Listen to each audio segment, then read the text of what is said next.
жүкті әйелге қажетті дұғалар. Аман-есен босанып алу бір жаратқанның қолында.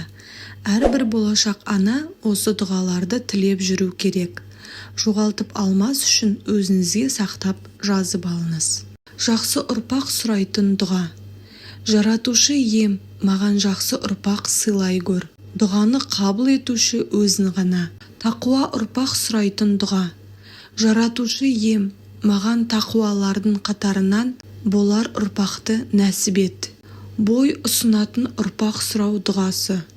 Жаратушы ием, бізді өзіне бой ұсынатындар қатарынан ет. Ал біздің ұрпағымызды өзіне бой ұсынатын қауымнан ете көр. Бізге құлшылық салтын көрсет және біздің тәубемізді қабыл ал. Расында сен тәубені қабыл алушы мейірімдісің. Көз қуаныш болар бала сұрау.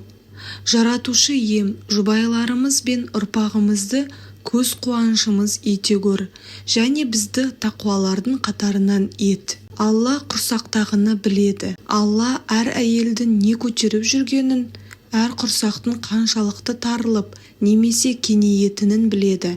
Барлық нәрсе оның өлшемімен.